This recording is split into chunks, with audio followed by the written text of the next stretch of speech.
Good morning everyone. My name is Aniket Kumar Yadav. As it is clear from the title page of my presentation, I did my summer training on Android app development.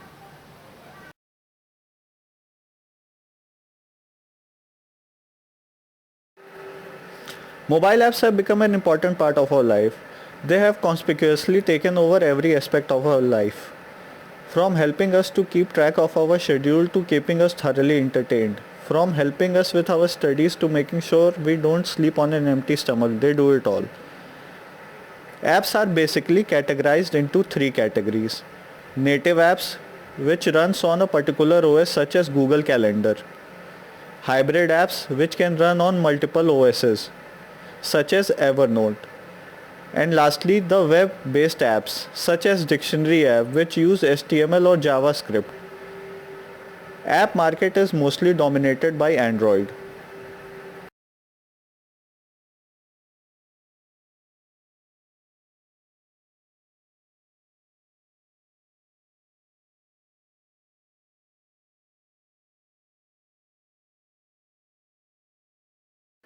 Now here's some history on Android.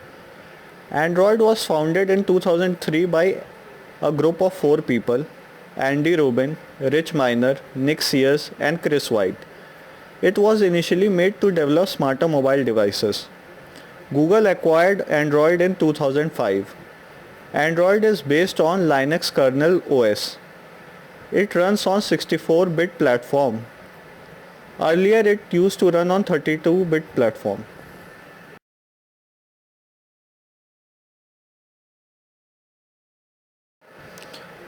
An app has two major parts: the front end, which is also called the UI, and the back end, which is the logic part.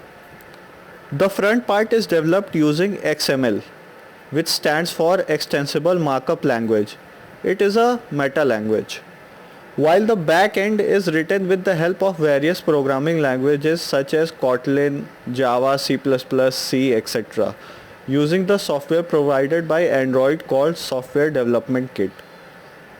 Although writing these codes using Kotlin Java is much easier, as they have Java Virtual Machine, which allows the Java programs to run on any device on any operating system and optimizes the program memory. SDK itself contains many tools such as debugger libraries, a handset emulator, etc. Android applications are packed in .apk format.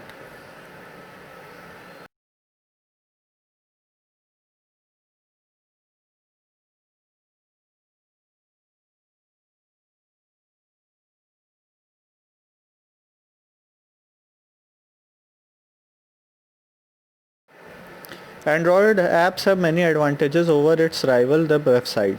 For example, mobile app is faster than a website. Android apps also help in establishing brand awareness among customers more than the websites.